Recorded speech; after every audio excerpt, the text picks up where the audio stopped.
Hello guys, I am Vishali Kikan from Dopamine and we are discussing signal and system. आज इस video में हम लोग discuss करेंगे system representation and then we are going to understand the linear constant coefficient differential equation और उसको solve करने के दो मेथड्स. सो मेथड 1 और मेथड 2 में कंपेयर करेंगे and we are going to implement these method in the next video. So आज बस थियोरी क्लास है, नेक्स्ट वीडियो में हम इसका इम्प्लीमेंटेशन सीखेंगे. सबसे पहले समझते हैं सिस्टम रिप्रेजेंटेशन होता क्या है.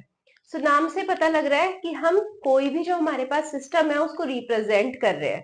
तो जब भी हमारे पास एलटीआई सिस्टम होता है, लीनियर टाइम इनवेरिएंट सिस्टम होता है, सो उसको हम linear constant coefficient differential equation से रिप्रेजेंट कर सकते हैं.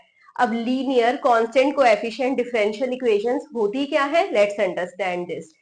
सो अगर हमारे पास कंटिन्यूअस टाइम एलटीआई सिस्टम है, सो उसके लिए हम डिफरेंशियल इक्वेशंस को यूज करते हैं, जहां पर हम कुछ कांस्टेंट्स यूज करते हैं, कुछ इक्वेशंस यूज करते हैं to represent the system. So system की मैथमेटिक्स बताने के लिए, उसका मैथमेटिकल रिप्रेजेंटेशन देने के लिए डिफरेंशियल इक्वेशंस का यूज होता है.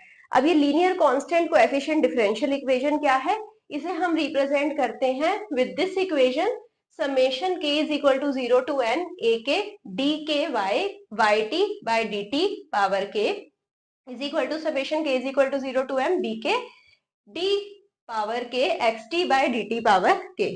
so basically यहाँ पर क्या हो रहा है, हम yt का डिफरेंशिएशन ले रहे हैं, उसे कांस्टेंट से मल्टीप्लाई कर रहे हैं. ये हम कर रहे हैं जीरो से लेकर एंड तक. सो बेसिकली जो हाईएस्ट डिफरेंशिएशन का ऑर्डर होगा आउटपुट yt का, वो होएगा n.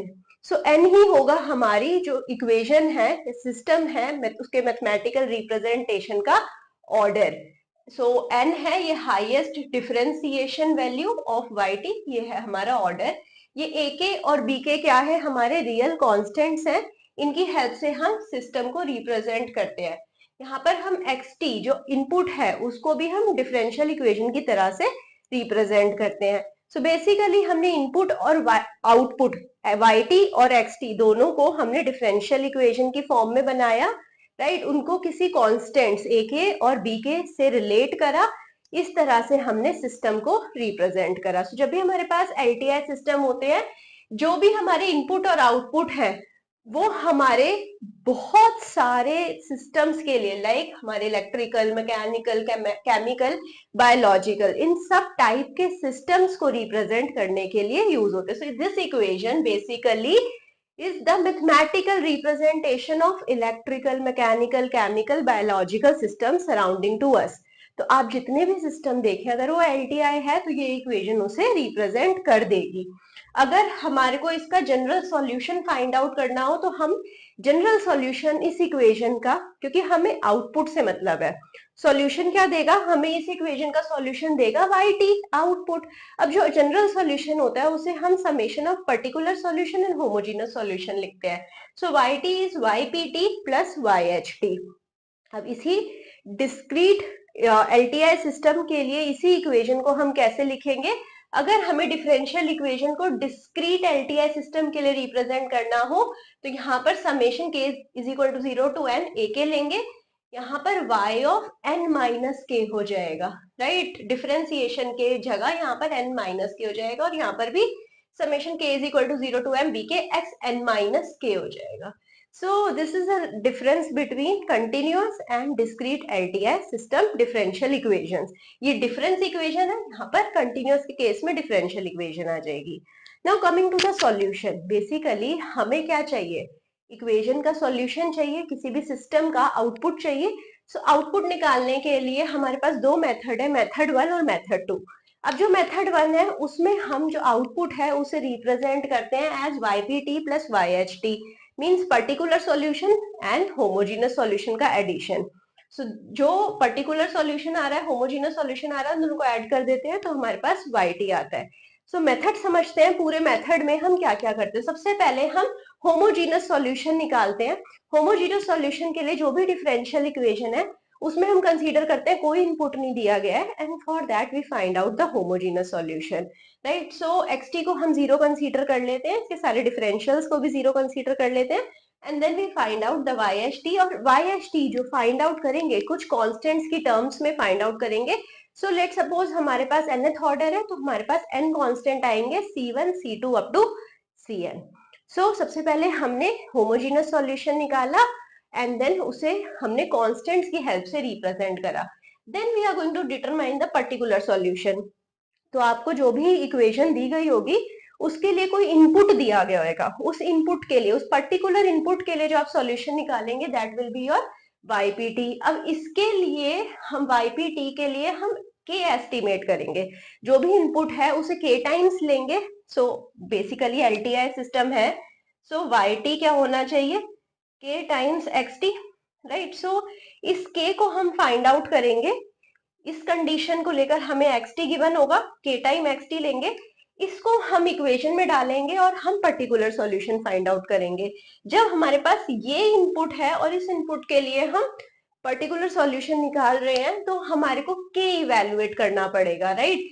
k will be evaluated using putting all these things in the equation। मतलब हम yt is equal to kxt को इक्वेशन में पुट करेंगे, जो भी xt गिवन होगा उसे इक्वेशन में पुट करेंगे और हमारे पास पर्टिकुलर सॉल्यूशन आ जाएगा एंड उसकी हेल्प से हम k भी फाइंड आउट कर लेंगे।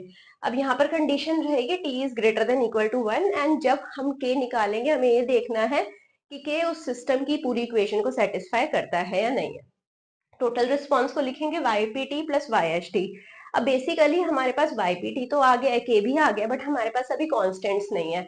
सो लास्ट में हम कॉन्स्टेंट्स को इवेल्युएट करेंगे यूजिंग इनिशियल आउटपुट्स या इनिशियल कंडीशंस।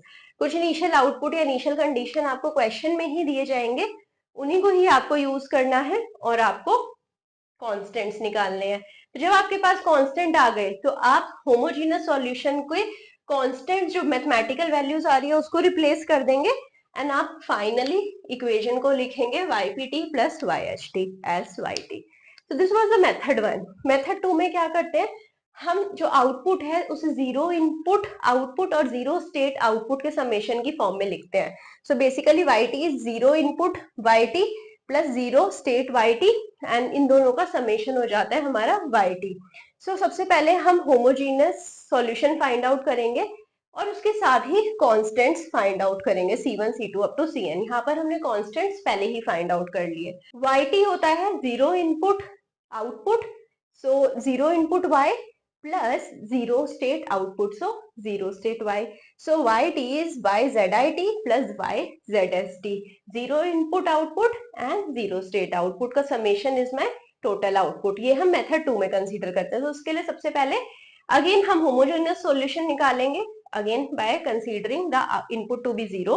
तो उस होमोजेनियस सॉल्यूशन में भी लेट सपोज हमारे पास यहाँ पर nth ऑर्डर डिफरेंशियल इक्वेशन है। So nth order differential equation के केस में यहाँ पर हमारे पास C1 C2 up to Cn constants आ जाएंगे। सेकेंड केस में हम डिटरमाइन करेंगे zero in YZIT for YHT। सो YHT से बेसिकली हम YZIT फाइंड आउट करेंगे, कैसे? By evaluating the constant. So हम कांस्टेंट्स को फाइंड आउट करेंगे पहले और उसको हम जीरो इनपुट आउटपुट बोलते हैं। so, जब कांस्टेंट आ गए हमारे पास तो बेसिकली जीरो इनपुट के लिए हमारे पास एग्जैक्ट सॉल्यूशन आ जाएगा, that is my zero input output. So YZIT कैसे निकालेंगे C1 C2 up to Cn? Again initial conditions या इनिशियल आउटपुट्स दिए होंगे, उनकी हेल्प से हम आउटपुट्स की हेल्प से हम C1 C2 up to Cn निकालेंगे। Third, then we are going to determine YPT। Particular solution निकालेंगे अगेन सेम लाइक प्रीवियस। जो भी हमारे पास इनपुट दिया होगा उस पर्टिकुलर इनपुट के लिए हम सॉल्यूशन निकालेंगे, उसकी हेल्प से हम K निकालेंगे, इक्वेशन में पर्टिकुलर सॉल्यूशन को सेटिस्फाई कराएंगे। हम अगेन LTI सिस्टम के लिए इक्वेशन लेंगे, पर्टिकुलर सॉल्यूशन के लिए सेटिस्फाई करवाएंगे एंड कंडीशन लेंगे YPT जो आ रहा है वो है P greater than equal to 1 पे। सो K ऐसा होना चाहिए जो सिस्टम की इक्वेशन को फॉलो करे। कहीं पे भी K पूरे सिस्टम को डिसोन ना कर दे, ऐसा नहीं होना चाहिए। सो आपको हर पॉइंट पे देखना पड़ेगा कि K सिस्टम को फॉलो कर रहा है या नहीं कर रहा है। लास्ट हम YZST निकालेंगे by the summation of YHT and YPT। So YZS क्या है? Basically summation of these two. अब यहाँ पर हमने कॉन्स्टेंट्स इवेल्युएट कर लिए by zero input conditions. So I hope आपको दोनों मेथड्स अच्छे से समझ आए होंगे। अगर आपको कोई भी डाउट है किसी भी मेथड में, कमेंट सेक्शन में जाके डाल दीजिए एंड एप्लीकेशन हम नेक्स्ट वीडियो में देख रहे हैं। सो दो क्वेश्चंस डिस्कस करेंगे, दोनों की हेल्प से समझेंगे कि कैसे हम डिफरेंशियल इक्वेशंस को एलटीआई सिस्टम्स के लिए सॉल्व कर सकते हैं। Meet me soon the next class, till then bye bye, take care, thank you.